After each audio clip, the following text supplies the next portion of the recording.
Kapadayon na kita sa atong health series. Ug karon nga adlaw, gahiskot kita sa healthy nga timbang. So nakahiskot na kita mitungod sa healthy nga pagkaon or balance nga pagkaon. Ug ang usa ka maayong paagi sa pag-monitor kung healthy ang atong pagkaon ug kung timbang ang atong pagkaon, mao ang pagsusi sa atong timbang or timbang sa lawas. So karon nga series nato, hisgutan nato ang kahimtang sa timbang sa atong lawas. Unsaon nato pag-monitor? So ang atong timbang usa ka maayong timaan kung healthy or balance ba ang atong pagkaon. Kay kung dili balance ang atong pagkaon, ang mahitabo, ma-overweight kita, or kung dili ma-overweight, ma-underweight. So, ma-monitor nato ang kahimtang sa atong lawas pinagi sa timbangan. So, hisgutan nato karon kung nganong importante ang pagtimbang. So, makatimbang kita dito sa health center, or makatimbang pud kita diri lang sa atong kaugalingon nga balay. Maayo nga himan or appliance diri sa atong kaugalingon nga panimalay ang timbangan. So ang kinahanglanon nato para ma-monitor nato ang atong timbangan ug metrosan. Kinahanglanon ang metrosan ug hisgutan nato karon taod-taod kung nganong kinahanglan ang metrosan basta naatay anak. Pero maayo kung kada semana or kada bulan, ma-monitor nato ang atong timbang dito sa health center or sa family doctor nato or diri sa kaugalingon natong timbangan nga naa sa balay. Kung gusto ka magpalit og timbangan para sa imong panimalay, maayo gyud na. Makapalit kita sa mga hardware stores or sa mga malls, sa mga parmasya, or sa Shopee. So maayo kung naatay ko og galingon, mas sayon ang pagmonitor.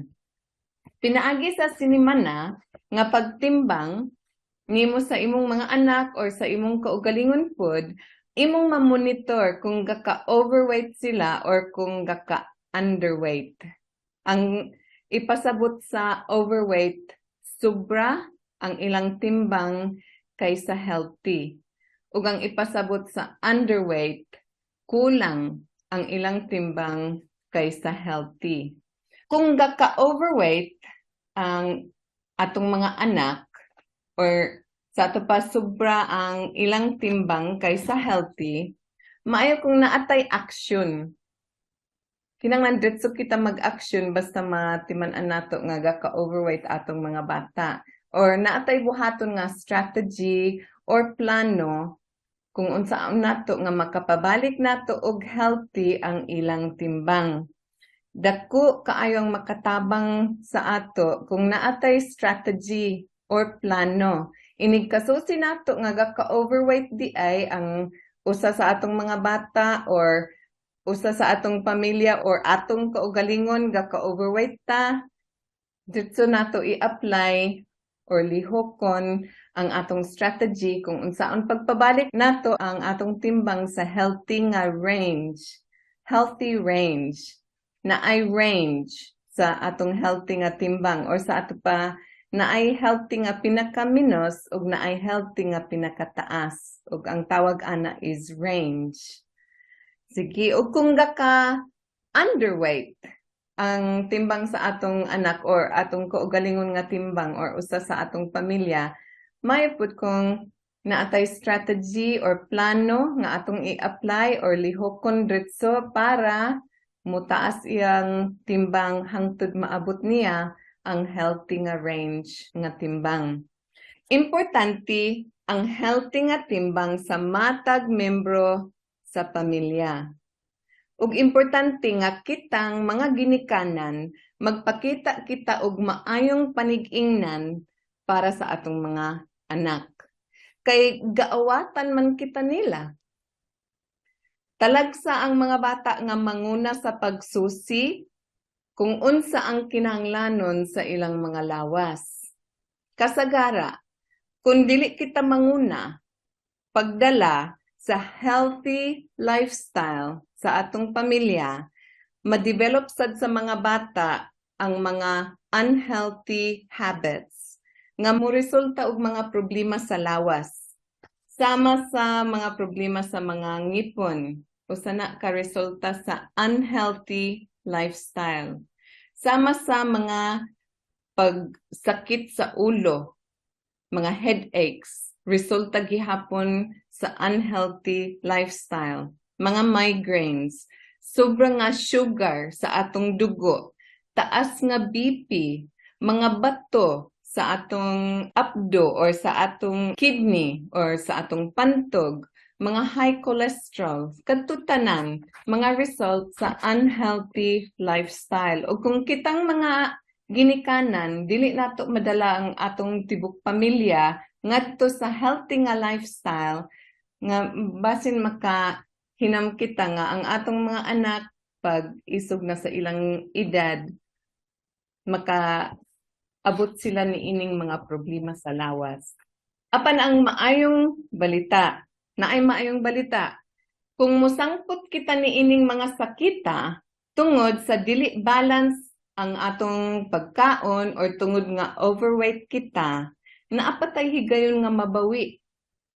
Reparon nato ang atong unhealthy nga lawas, ma-repair pa nato pinaagi sa pagbalhin sa atong mga naanadan nga pagkaon. O magsugod kita sa healthy nga lifestyle o ma-repair ang atong lawas, dali kaayo mag-repair sa iyang kaugalingon basta mag-lifestyle kita nga healthy. So mo'y maayong balita. So, unsaon nato pagkahibalo kung naa kita o kung naang atong mga anak sa healthy weight range or sa ato pa sa insaktong linya sa atong mga timbang. Tanawon nato kining picture sa healthy weight range sa mga bata. Kay daan na gikwenta sa mga doktor or sa mga scientists diri sa Pilipinas kung unsay healthy nga timbang para sa atong mga anak. So tan-awon nato diri gikan sa pagkataw sa atong anak hangtod sa 12 ang iyang edad.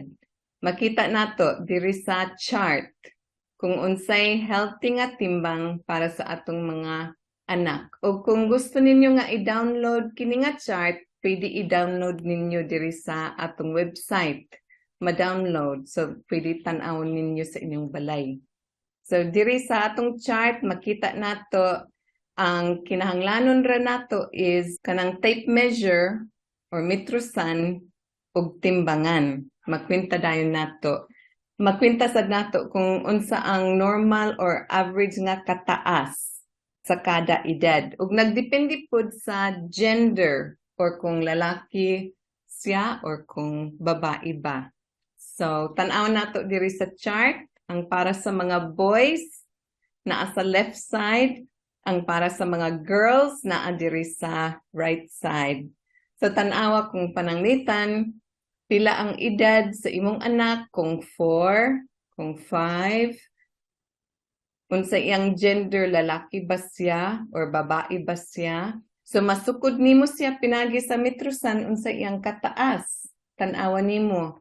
Kung upat ka tuig ang iyang edad na ang iyang average nga height nga normal mga 102 ka centimeters. Ug ang mga average nga timbang kung 4-year-old nga boy ang imong anak mga 16.7 kilos. So makita nato tan-awa lang ninyo diri sa chart. Sayon kaayo pintahon. O magbalhin kita sa lahi nga chart. Kini ang chart para sa mga hamtong na. Pero gikan sa 13 ang edad hangtod sa hamtong kini gihapon nga chart ang basihan. So makita nato diri kung unsay normal nga range or healthy nga range para sa atong timbang. Na makita nato ang para sa lalaki diri sa left side ug para sa babae diri sa right side. ug kinahanglan nga mahibaw-an nato ang atong kataas. Atong kataas ang basihan. So kinahanglan ang metrosan, magsukod kita sa atong kataas. So kung wala kay metrosan, basin makapasukod ka dito sa usa sa atong mga silingan nga panday or sastri. Pero importante nga mahibaw-an nimo ang imong kataas. So pananglitan, babae ka, ug ang imong kataas is 5 feet. Untop, 5 feet. So tan-awan nimo ang imong healthy nga range gikan sa 40 ang pinakaminos hangtod sa 50 ang pinakataas, pinakabugat. So mo'y imong healthy range bisan unsa nga timbang basta dili mo ubos sa 40 ug dili magtaas sa 50. Pananglitan 5 feet ang imong kataas, babae ka, ug pananglitan 55 ang imong timbang na overweight na ka. So panahon nga kinanglan i-apply na nimo ang imong strategy kung unsaon nimo pagbalik sa healthy nga weight range nimo. Kini ang mga sample nga strategy. Kay pinaagi ni ining nahibaw-an nato karon, pwede na nato masusi ang kahimtang sa atong pamilya. Atong kaugalingon, atong mama or bisan kinsa nga naa sa atong panimalay ug apil ang atong mga anak. So tanan kita magtimbang, magsusi kung naabak kita sa healthy weight range. Ug maayo kung monitoron permi. Kada bulan pinakaminos, mag-monitor kita kung gakaon sa atong timbang. Unya, kung makita nimo nga overweight ka, or basin imong anak overweight, or basin tibok pamilya overweight, mag-usa ka mo sa tibok pamilya, magplano kung unsay strategy para makabalik ang timbang sa inyong pamilya diya sa healthy. Kaya dili nato limtan nga kung unhealthy ang atong weight range, kung overweight kita, or bisan kung underweight kita, musangpot ang atong lawas sa mga sakit or mga problema nga unta malikayan. Malikayan nato ang daghan kaayo mga sakit kung healthy ang atong timbang. Kung naakita sa healthy weight range ug atong maintenon sa tibuok natong kinabuhi.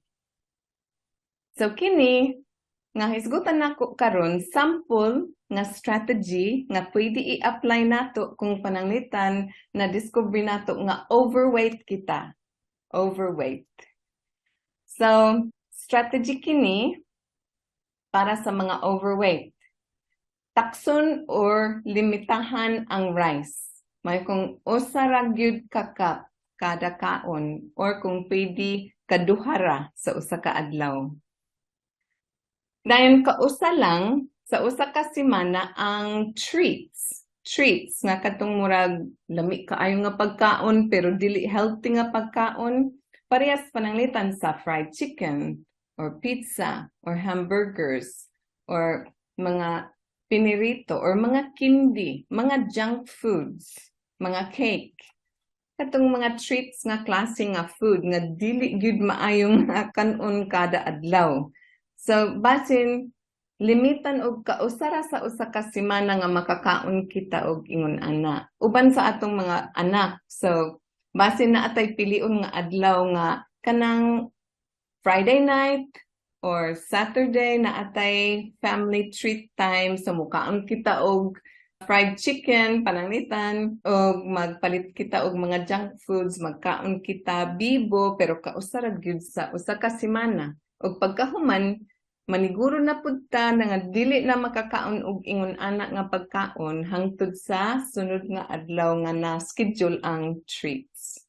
May kung tibok pamilya, magtinabangay ani. Limitan ang junk foods and treats. Daghanon ang mga utan nga atong gakanon. Kadto ang pinaka-importante gyud nga punto, daghanon ang mga utan. Di na ko maka-stress kung unsa ka importante kining punto. Likayan ang pag-snack. So kung hamtong ka or adult, likayan ang pag-snack kay dili nato kinahanglan. Mukaon lang sa tingkaon o dili mag-snack sa alas 10 or sa alas 3. Mag-inom lang og daghan tubig. So likayan ang snacks. Kung magkape kita or mag-inom og ininit, dili asukaran. Kayang asukar, toxic man para sa atong mga lawas. Maayo kung malutas kita gikan sa sugars. Toxic ug makabahog sa daghan mga sakit nga naa sa atong mga lawas para mo grabe sila.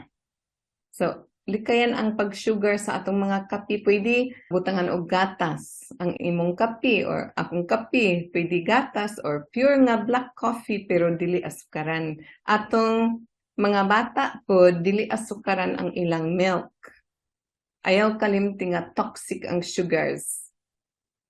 Mauray gamiton nga oil ang dili kakatulog. O sa ato pa sa mga healthy oils, vegetable oils nga dili kakatulog. Kay kung kakatulog ang oil dito sa iyang sudlanan, matulog pod sa atong dugo. Makahatag og daghan high cholesterol o dili maayo ang oils. Naingon ana. So likayan ang oils nga kakatulog, gamiton ang oils nga healthy og gamay ra kaayo. Basin usa ra ka kutsara nga iprito lang sa lamas. Dili kinanglan ang daghan oil. Kung pwede, kaon og mga utan nga gi-steamed or sa ato pa lutuon pinagi sa alisuso. Daghan kaayo nga klase kanang bagyo beans or sitaw or sayuti or kalabasi or patatas, carrots, tanan nga klase nga utan pwede i-steamed. Lutuan dito sa kanang para sa puto, bitaw nga klase nga kaldero, alisuso ang iluto. So, kanon dayon.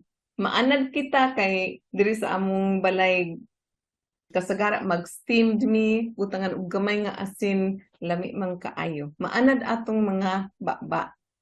Kung pwede, mag-intermittent fasting kita. Kung hamtong. Ang hamtong, dili kinanglan og snacks, dili parehas sa bata. Og ang hamtong, dili kinanglan mo kaon katulo sa usa ka adlaw. Pwede ka duhara. So ang tawag ana is intermittent fasting. So mag-intermittent fasting kita. Sa ato pa, ang first nga pagkaon nato, alas 12. Unya, last nga pagkaon, alas 6. So, paagi sa daghan tao nga overweight, usa ni ka maayo nga strategy nga makatabang nga mo us-us atong timbang ug makabalik sa normal nga weight range. So, kaon alas 12, ang ikaduhang pagkaon alas 6. Ug dili gid mo kaon sa dili pa matulog. Dili mag-snack, dili magkape, mag-inom ra og tubig. Unya, kinanglan nga himuon nato nga klase-klase, maayo, healthy ug makabusog kining duha ka tingkaon. Para enjoy kita, murag makontento ta pero dili makadaot sa atong health. So usa ni ka strategy kung ugaling makaununa mo nga maayo lagi to, maayo to. So usa na ka strategy nga gihimo sa uban or daghan tawo nag-intermittent fasting sila. So sa ato pa musa lang sila og usa ka meal time or usa ka tingkaon. Kutob sa mahimo, lutuan ninyo ang inyong kaugalingon nga pagkaon. Ayaw pagpalit sa mga karinderya or talagsa mo magpalit sa karinderya. Mas ma-monitor dayon nato ang sulod sa atong gakaunon ug mas healthy kung kita ra ang galuto. So ayaw pagpalit kung malikayan. Ipagbalon lang ang mga anak kung muadto sila sa eskwelahan, ipabalon og mga healthy foods o kung gatrabaho mo, magbalon mo gikan sa balay para healthy o para dili kamo makakaon og mga kargado og oils and sugars and bitsins nga parehas sa pwede mapalit sa mga karinderya. So magbalon ta, mo'y usa ka maayo nga strategy. Unya ayaw pagkaon or pangapi sa mga panahon nga tingis na kung malikayan.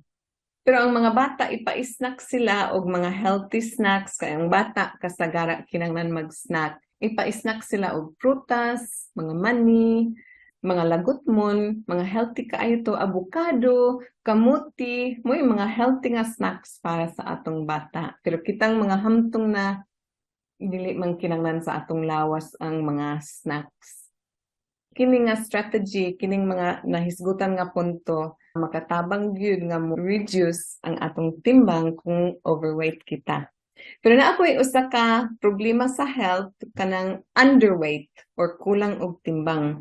So hisgutan sa nato karon ang mga strategy nga pwede i-apply nato kung underweight kita or ang membro sa atong pamilya. So kini ang strategy para sa mga underweight. Mag-inom og full cream milk, mga kaduha or katulo sa usa ka adlaw. Full cream milk. Katong pure nga gatas. Dili katong fortified. So kitang mga gapalit sa atong mga groceries, tan-awon nato ang mga label. Kung malikayan, ayaw lang pagpalit og kanang naa sa label ang fortified milk. Kay abi ninyo daghanang gisagol adto nga dili milk. So dili to pure nga milk. Katong pure nga milk ang maayong imnon. So ipainom sa atong mga bata og bisan sa atong kaugalingon kung underweight kita. Moinom og full cream milk mga 2 or 3 ka baso kada adlaw. Nya mo kaon og itlog ug mga isda. Makatabang gyud to kada adlaw. Likayan ang junk foods or mga tamis nga pagkaon, mga cakes and breads kay igo lang makabusog pero dili makatabang sa sustansya sa atong lawas. Kung matag tingkaon, daghana ang mga utan ug kaon sad og mga prutas.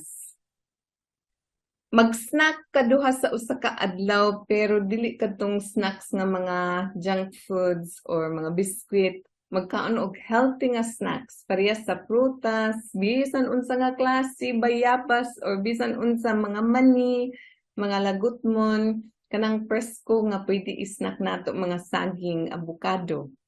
Likay ang mga fried nga pagkaon, mga tambok or uban nga dili healthy nga mga pagkaon.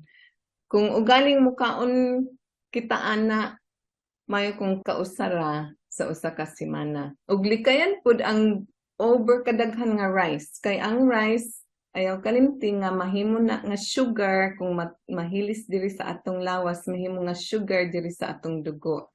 So bisan kung underweight kita, likay nga mabusog ra kita sa rice. Kinanglan nga daghanon kaayo ang utan og itlog, isda, prutas, gatas, mo'y healthy ug makatabang pag-ayo sa atong lawas. Maniguro kita nga makaabot ang kada member sa atong pamilya sa healthy nga weight range.